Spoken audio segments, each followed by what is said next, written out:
ನೀವು ಯಾವುದೇ ಲ್ಯಾಪ್ಟಾಪ್ ತೊಗೊಳ್ಳಿ ನಮಗೆ ಅದರಲ್ಲಿ ಮೇನ್ ಆಗಿ NVMe ಇರೋ ಥರ ನೋಡ್ಕೊಳ್ಳಿ. ಗ್ರಾಫಿಕ್ ಕಾರ್ಡು ಮಿನಿಮಮ್ 40-60 ಇರೋ ಥರ ನೋಡ್ಕೊಳ್ಳಿ. ಫಸ್ಟ್ ಬಂದ್ಬಿಟ್ಟು ಒಳ್ಳೆ ಡಿಸ್ಪ್ಲೇ ಇರಬೇಕು. ಸೆಕೆಂಡ್ ಬಂದ್ಬಿಟ್ಟು ಬ್ಯಾಟ್ರಿ ಲೈಫ್ ಚೆನ್ನಾಗಿರಬೇಕು. 3 ಬಂದ್ಬಿಟ್ಟು ಒಳ್ಳೆ ಪ್ರೊಸೆಸರ್ ಇರಬೇಕು. 4 ಬಂದ್ಬಿಟ್ಟು ಓಕೆ. ಇವಾಗ ಎಕ್ಸಾಕ್ಟ್ ನಾನು ಇವಾಗ ಏನು ಹೇಳಿದೆ ಇದೇ ಕ್ಯಾಟಗರಿ. ನನ್ನ ಹತ್ರ ಸ್ವಲ್ಪ ದುಡ್ಡು ಜಾಸ್ತಿ ಇದೆ ಅನ್ನೋರಿಗೆ ಮಾತ್ರ ನಾನು ಇದನ್ನ ರೆಕಮೆಂಡ್ ಮಾಡ್ತೀನಿ. ಸ್ಯಾಮ್ಸಂಗ್ ಲ್ಯಾಪ್ಟಾಪ್ಗಳ ಕಡೆ ತಲೆ ಹಾಕ್ಲೇಬೇಡಿ. ಫಾರ್ ಎಕ್ಸಾಂಪಲ್ ಕೆಲವೊಂದರಲ್ಲಿ CPU ಡ್ರೈ ಆಗೋ ಇಶ್ಯೂಸ್ ಇರುತ್ತೆ. CPU ಏನಕ್ಕೆ ಡ್ರೈ ಆಗುತ್ತೆ ಅಂದ್ರೆ ಅದು ಹೀಟ್ ಆಗಿ CPU ಕೆಳಗಡೆ ಒಂದು ಲಿಕ್ವಿಡ್ ಇರುತ್ತೆ. ಆ ಲಿಕ್ವಿಡ್ ಬಾಲ್ಸ್ ಬಂದ್ಬಿಟ್ಟು ನಮಗೆ ಓಪನ್ ಆಗ್ಬಿಡುತ್ತೆ.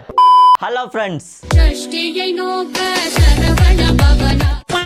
ಅಲ್ಟಿಮೇಟ್ ಲ್ಯಾಪ್ಟಾಪ್ ಬೈಯಿಂಗ್ ಗೈಡ್ ಇದನ್ನ ಸೀರೀಸ್ ಮಾಡೋಣ, ಒಂದೇ ವಿಡಿಯೋ ಮಾಡೋಣ. ತುಂಬಾ ಸಿಂಪಲ್ ಆಗಿ ನೀವೇನಾದ್ರೂ ಒಂದು ಲ್ಯಾಪ್ಟಾಪ್ ನ ಪರ್ಚೇಸ್ ಮಾಡ್ಬೇಕಂದ್ರೆ ನಾನು ತುಂಬಾ ಸಿಂಪಲ್ ಆಗಿ ಒಂದೇ ವಿಡಿಯೋದಲ್ಲಿ ಕಂಪ್ಲೀಟ್ ಡೀಟೇಲ್ಸ್ ಮಾತ್ರ ಕೊಡ್ತೀನಿ. ಅಟ್ ಪ್ರೆಸೆಂಟ್ ನಾವಿರೋ ಈ ಕರೆಂಟ್ ಟೈಮ್ಗೆ ದಿ ಬೆಸ್ಟ್ ಲ್ಯಾಪ್ಟಾಪ್ ನ ಚೂಸ್ ಮಾಡೋದೇ ಒಂದು ದೊಡ್ಡ ತಲೆನೋವಾಗಿರುತ್ತೆ. ಯಾಕಂದ್ರೆ ನಮಗೆ ಮಾರ್ಕೆಟ್ ಅಲ್ಲಿ ವರ್ಷಕ್ಕೆ ಒಂದಲ್ಲ ಎರಡಲ್ಲ ಮೂರು 4 ತರ ಪ್ರೊಸೆಸರ್ಗಳನ್ನ ತರಿಸ್ತಾ ಇಲ್ಲ, ಬಿಡ್ತಾ ಇದ್ದಾರೆ. ಸೊ ಈ ಕನ್ಫ್ಯೂಷನ್ ಅಲ್ಲಿ ನಮಗೆ ಯಾವ ಲ್ಯಾಪ್ಟಾಪ್ ನ ಬೈ ಮಾಡಬೇಕು, ಯಾರಿಗೆ ಯಾವ ಲ್ಯಾಪ್ಟಾಪ್ ಸೂಟಬಲ್ ಅಂತ ನಾನು ಕಂಪ್ಲೀಟ್ ಡೀಟೇಲ್ಸ್ ಈ ವಿಡಿಯೋದಲ್ಲಿ ಕೊಡ್ತೀನಿ. ನಾವು ಜನರಲ್ ಆಗಿ ಮಾಡೋ ತಪ್ಪೇನಂದ್ರೆ ಲ್ಯಾಪ್ಟಾಪ್ಗೆ ಕಮ್ಮಿ ಇನ್ವೆಸ್ಟ್ಮೆಂಟ್ ಮಾಡ್ಬಿಡ್ತೀವಿ, ಫೋನ್ಗಳಿಗೆ ಜಾಸ್ತಿ ಇನ್ವೆಸ್ಟ್ಮೆಂಟ್ ಮಾಡ್ತೀವಿ. ಆಕ್ಚುಲಿ ನಾನು ಮಾಡಿದ್ದು ಅದೇ ಅನ್ಸುತ್ತೆ. ನೀವೇನಾದ್ರೂ ಕಾಲೇಜ್ ಸ್ಟೂಡೆಂಟ್ಸ್ ಆಗಿದ್ದು ನಿಮ್ಮ ವರ್ಕ್ಗೆ ಅಥವಾ ನಿಮ್ಮ ಪ್ರಾಜೆಕ್ಟ್ಸ್ ಅದು ಇದು ಮಾಡ್ಕೊಳ್ಳೋದಕ್ಕೆ ಒಂದು ಒಳ್ಳೆ ಲ್ಯಾಪ್ಟಾಪ್ ಬೇಕಂದ್ರೆ ನೀವು ಕಮ್ಮಿ ಬಜೆಟ್ ನ ಫೋನ್ ನ ಪ್ರಿಫರ್ ಮಾಡಿ, ಸ್ವಲ್ಪ ಜಾಸ್ತಿ ಬಜೆಟ್ ನ ಲ್ಯಾಪ್ಟಾಪ್ಗೆ ಇಡೋದಕ್ಕೆ ಟ್ರೈ ಮಾಡಿ. ಯಾಕಂದ್ರೆ ಲ್ಯಾಪ್ಟಾಪ್ ಬಂದ್ಬಿಟ್ಟು ನಮಗೆ ಲಾಂಗ್ ಟರ್ಮ್ ಅಲ್ಲಿ ತುಂಬಾ ಹೆಲ್ಪ್ ಆಗುತ್ತೆ. ಫೋನ್ ಬಂದ್ಬಿಟ್ಟು ಎವ್ರಿ ಇಯರ್ ಚೇಂಜ್ ಮಾಡ್ತಾನೆ ಇರ್ತೀವಿ, ಅಕಸ್ಮಾತ್ ಈ ರೀತಿಯಾಗಿ ಎಲ್ಲ ಆಗುತ್ತೆ. ತುಂಬಾ ಜನ ಮೈಂಡ್ ಸೆಟ್ ಅಲ್ಲಿ ಏನ್ ಕುತ್ಕೊಂಡ್ಬಿಟ್ಟಿರುತ್ತೆ ಅಂದ್ರೆ ನಾನು ಒಂದು ಒಳ್ಳೆ ಕ್ಯಾಮ್ರಾ ಇರೋ ಫೋನು, ಒಳ್ಳೆ ಪ್ರೊಸೆಸರ್ ಇರುವಂತ ಫೋನ್ ನಾನು ಏನಾದ್ರು ತಗೊಂಡ್ರೆ ನಂದೇನಾದ್ರು ಪ್ರಾಜೆಕ್ಟ್ ವರ್ಕ್ಸ್ ಅದು ಇದು ಏನಾದ್ರು ಇದ್ರೆ ಅಥವಾ ವಿಡಿಯೋ ಎಡಿಟಿಂಗ್ಸ್ ಆಗಿರ್ಬೋದು ಏನಾದ್ರು ಇದ್ರೆ ನಾನು ಫೋನ್ ಅಲ್ಲೇ ಮಾಡ್ಕೊಂತೀನಿ ಅನ್ನೋ ಒಂದು ಮಿಸ್ಕನ್ಸಂಪ್ಷನ್ ಆದ್ರೆ ಇದೆ. ಸೊ ಅದಲ್ದೇನೆ ನಮ್ಗೆ ಫೋನ್ ಅಲ್ಲಿ ಒಂದು ಒಳ್ಳೆ ಕ್ಯಾಮ್ರಾ ಇರುವಂತ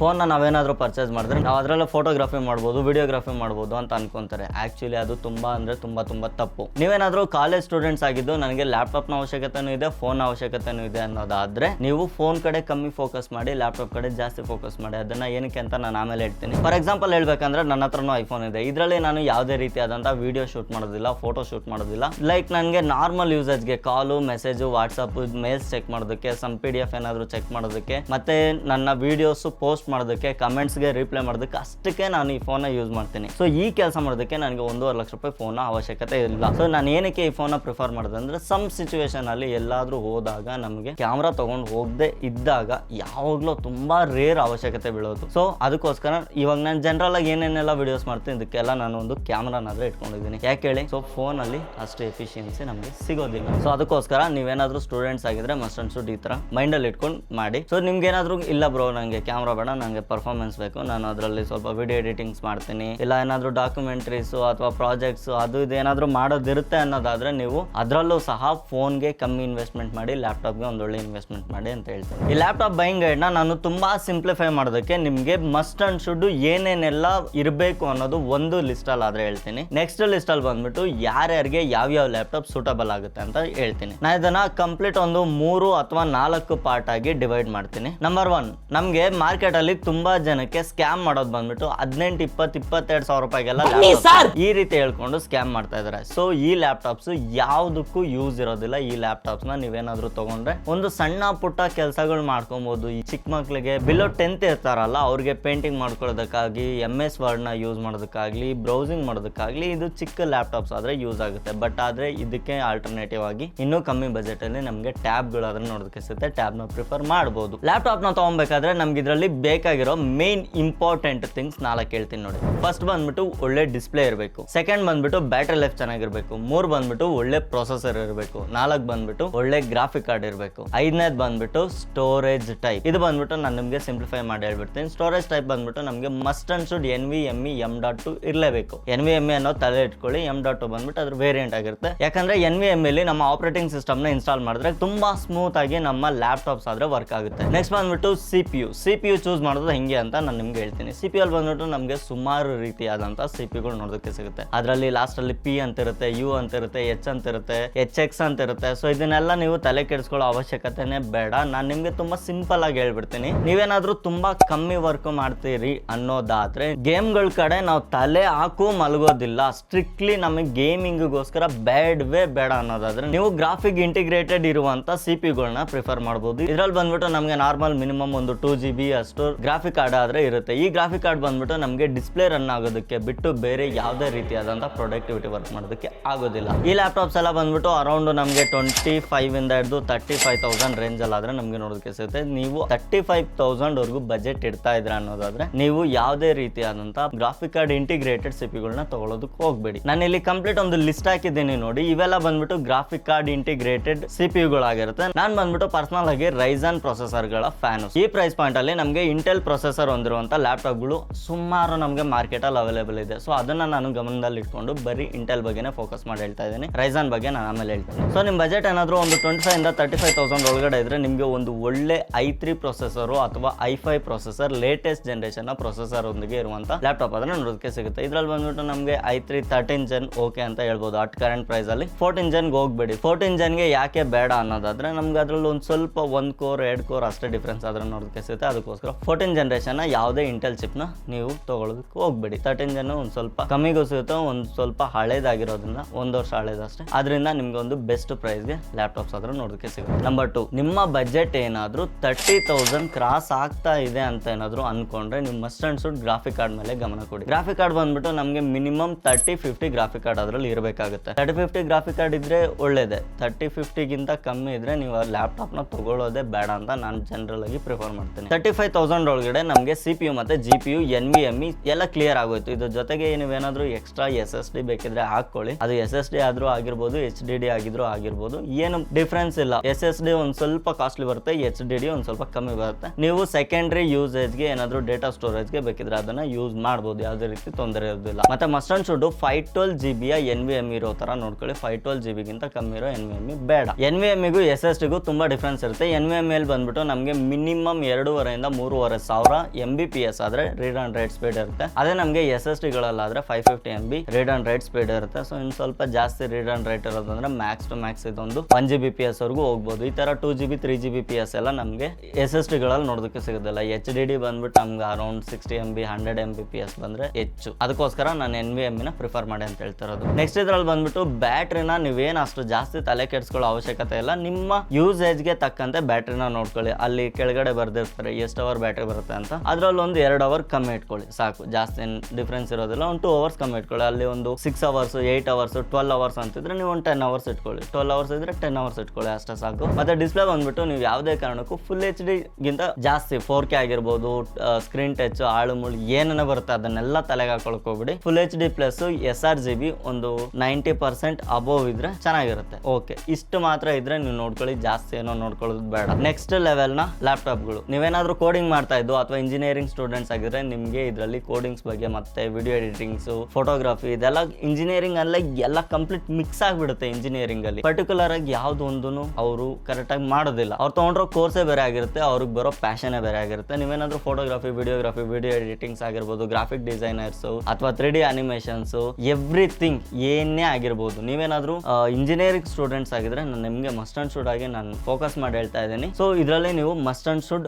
i5 ಮೇಲೆ ಹೋಗಿ. i5 ಅಂದ್ರೆ ಇಂಟೆಲ್ 5 i5 ಪ್ರೊಸೆಸರ್ 13 ಜನ್ಗೆ ಹೋಗಿ. 14 ಜನ್ ಬೇಡ, 12 ಜನ್ ಬೇಡ. 12 ಜನ್ ಸ್ವಲ್ಪ ಚೆನ್ನಾಗಿಲ್ಲ. ಸೊ ಅದಕ್ಕೋಸ್ಕರ ನಾನು ಹೇಳ್ತಾ ಇದ್ದೀನಿ i5 ಅಥವಾ i7 ಪ್ರಿಫರ್ ಮಾಡಿ. ಮಿನಿಮಮ್ ಅಂದ್ರೆ ಮಿನಿಮಮ್ ನಾನು ಹೇಳ್ತಾ ಇದ್ದೀನಿ 3060 ಗ್ರಾಫಿಕ್ ಕಾರ್ಡ್ ಅಂತೂ ಇರಲೇಬೇಕು. 3060 ಗಿಂತ ಕೆಳಗಡೆ ಹೋಗ್ಬೇಡಿ. ಬಜೆಟ್ ಏನಾದ್ರು ಟೈಟ್ ಇತ್ತು ಅಂದ್ರೆ 3050 ಓಕೆ. ಇಲ್ಲಾಂದ್ರೆ ನೀವು 3060 ಬದಲು 4050 ಹೋಗ್ಬಿಡಿ, ಇನ್ನೂ ಬೆಟರ್ ಆಗುತ್ತೆ. ಸೊ ಇಷ್ಟು ನೀವು ನೋಡ್ಕೊಳ್ಳಿ. ನಾರ್ಮಲ್ NVMe ಅಷ್ಟೇ ಇರಬೇಕು. ಬ್ಯಾಟ್ರಿ ಲೈಫ್ ನಾನು ಹೇಳಿದ್ನಲ್ಲ, ನಿಮ್ಗೆ ಎಷ್ಟು ಅವರ್ಸ್ ಬೇಕೋ ಅಷ್ಟು ಬ್ಯಾಟ್ರಿ ಲೈಫ್ ನ ನೋಡ್ಕೊಳ್ಳಿ. ಮತ್ತೆ screen sRGB must and should 99% ಇದ್ರೆ ಒಳ್ಳೇದು. ಯಾಕಂದ್ರೆ ಇದೆಲ್ಲ ಬಂದ್ಬಿಟ್ಟು ಅರೌಂಡ್ ನಮ್ಗೆ 55-60 ಸಾವಿರ ರೂಪಾಯಿವರೆಗೂ ರೀಚ್ ಆಗುತ್ತೆ. ನಾನು ಇವಾಗ ಏನ್ ಹೇಳ್ತಾ ಇದ್ದೀನಿ ಈ ಲ್ಯಾಪ್ಟಾಪ್ಗಳು. ಇದರಲ್ಲಿ ನಿಮ್ಗೆ ಪೋರ್ಟಬಿಲಿಟಿ ಸಿಗುತ್ತೆ. ಪೋರ್ಟಬಿಲಿಟಿ ಅಂದ್ರೆ ನೀವು ಎಲ್ಲೇ ಹೋದ್ರು ನೀವು ಈಸಿಯಾಗಿ ವರ್ಕ್ ಮಾಡ್ಕೊಬಹುದು. ಸೊ ಈ ಕಾರಣದಿಂದ ನಾನು ಇದನ್ನ ನಿಮ್ಗೆ ಪ್ರಿಫರ್ ಮಾಡ್ತಾ ಇದ್ದೀನಿ. ಓಕೆ, ಇವಾಗ ಎಕ್ಸಾಕ್ಟ್ ನಾನು ಇವಾಗ ಏನ್ ಹೇಳ್ದೆ ಇದೇ ಕ್ಯಾಟಗರಿ. ನನ್ನ ಹತ್ರ ಸ್ವಲ್ಪ ದುಡ್ಡು ಜಾಸ್ತಿ ಇದೆ ಅನ್ನೋರಿಗೆ ಮಾತ್ರ ನಾನು ಇದನ್ನ ರೆಕಮೆಂಡ್ ಮಾಡ್ತೀನಿ.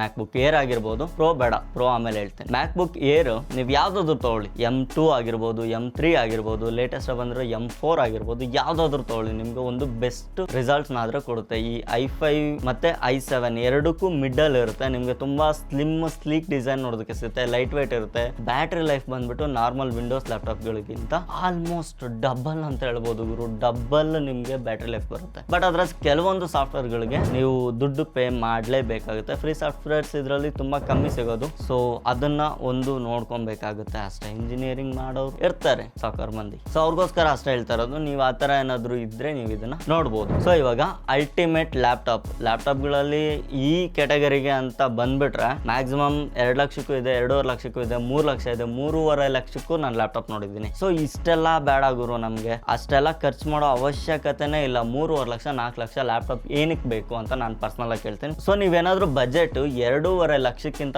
ಮೇಲೆ ಇಡ್ತೀನಿ ನಾನು, ಪರವಾಗಿಲ್ಲ ಅನ್ನೋದಾದ್ರೆ ನೀವು ಸೀದಾ ಡೈರೆಕ್ಟ್ ಕಣ್ಣು ಮುಚ್ಕೊಂಡು ಮ್ಯಾಕ್ ಬುಕ್ ಪ್ರೋಗಳಿಗೆ ಹೋಗ್ಬಿಡಿ. 14 ಇಂಚ್ ಆಗಿರ್ಬೋದು, 16 ಇಂಚ್ ಆಗಿರ್ಬೋದು, ನೀವು ಅದರಲ್ಲಿ ಏನು ನೋಡೋದು ಬೇಡ, ಕಣ್ಣು ಮುಚ್ಕೊಂಡು ಜಸ್ಟ್ ನಿಮ್ಗೆ ಯಾವ ಸೈಜ್ ಬೇಕು, 14 ಇಂಚ 16 ಇಂಚ ಮುಗೀತು ಒಂದು option. Screen size, display type, ಅದ್ರಲ್ಲಿ ಏನು ನೋಡೋಕೆ ಹೋಗ್ಬೇಡಿ. ಸೆಕೆಂಡ್ ಆಪ್ಷನ್, ನಿಮಗೆ ಪ್ರೊಸೆಸರ್ ಯಾವ್ದು ಬೇಕು, M3 Pro ಬೇಕಾ, M3 Max ಬೇಕಾ, M4 Pro ಬೇಕಾ, M4 Max ಬೇಕಾ, ಇಷ್ಟು ನೋಡ್ಕೊಳ್ಳಿ ಸಾಕು. ನೆಕ್ಸ್ಟ್ ರ್ಯಾಮ್ 18 GB ಬೇಕಾ, 16 GB ಅಲ್ಲ, ಇದರಲ್ಲಿ 18 GB ಬರುತ್ತೆ. 18 ಬೇಕಾ, 36 ಬೇಕಾ, ಈ ತರ ನೋಡ್ಕೊಂಡು ಹೋಗ್ಬಿಡಿ ಸಾಕು. ಮತ್ತೆ ಸ್ಟೋರೇಜ್ ನನ್ನ ಪ್ರಕಾರ ಬೇಸ್ 512 ಇರುತ್ತೆ, 512 ಸಾಕು ಅಂತ ನನಗೆ ಅನ್ಸುತ್ತೆ. ಇನ್ ಕೇಸ್ ನೀವೇನಾದ್ರೂ ಹೆವಿ ವರ್ಕ್ ನಾನು ಇದ್ರಲ್ಲೇ ಮಾಡ್ತೀನಿ ಅನ್ನೋದಾದ್ರೆ ಒಂದು 1 TB ವರೆಗೂ ಹೋಗಿ. ಇದರಲ್ಲಿ ಔಟ್ಪುಟ್ ಬಂದ್ಬಿಟ್ಟು ನಮಗೆ ಥಂಡರ್ಬೋಲ್ಟ್ 4 ನೋಡೋದಕ್ಕಂತೂ ಸಿಗುತ್ತೆ. ಇದನ್ನ ನೀವು ಕನೆಕ್ಟ್ ಮಾಡ್ಕೊಂಡು ಒಂದು ಎಕ್ಸ್ಟರ್ನಲ್ ಒಂದು ಒಳ್ಳೆ SSD ಹಾಕೊಂಡು ಯೂಸ್ ಮಾಡಬಹುದು. ಸೊ ನಾನು ಇವಾಗ ಹಂಗೆ ಯೂಸ್ ಮಾಡ್ತಾ ಇರೋದು, ಅದಕ್ಕೋಸ್ಕರ ಹೇಳ್ತಾ ಇದ್ದೀನಿ. ಇವಾಗ ವಿಂಡೋಸ್ ಲ್ಯಾಪ್ಟಾಪ್ಗಳಿಗೆ ಬಂದ್ರೆ ಒಂದು ಹೈ ಎಂಡ್ ವಿಂಡೋಸ್ ಲ್ಯಾಪ್ಟಾಪ್ ನನಗೆ ಬೇಕು. ಸೊ ನಾನು ಇದ್ರಲ್ಲಿ ತುಂಬಾ ನೆಕ್ಸ್ಟ್ ಲೆವೆಲ್ ಎಡಿಟಿಂಗ್ಸ್ ಮಾಡ್ತೀನಿ, ಗ್ರಾಫಿಕ್ ಡಿಸೈನ್ಸ್ ಮಾಡ್ತೀನಿ, ಮತ್ತೆ ನಾನು 3D ಕ್ರಿಯೇಟಿವ್ಸ್ ಮಾಡ್ತೀನಿ ಅಂತ ಏನಾದ್ರು ನಿಮ್ಗೆ ರಿಕ್ವೈರ್ಮೆಂಟ್ ಇದ್ರೆ ನೀಟ್ ಅಂಡ್ ಕ್ಲೀನ್ ಆಗಿ ಹೇಳ್ಬಿಡ್ತೇನೆ ನೋಡಿ. 1,30,000 ರೂಪಾಯಿ, 1,40,000 ರೂಪಾಯಿ ದಾಟ್ತು ಅಂದ್ರೆ ನೀವು ಅದನ್ನ ಮುಟ್ಟಕ್ಕೆ ಹೋಗ್ಬೇಡಿ, ಬೇಡವೇ ಬೇಡ. ನಿಮ್ಗೆ ಪೋರ್ಟಬಿಲಿಟಿ ಬೇಕು, ಮಸ್ಟ್ ಅಂಡ್ ಶುಡ್.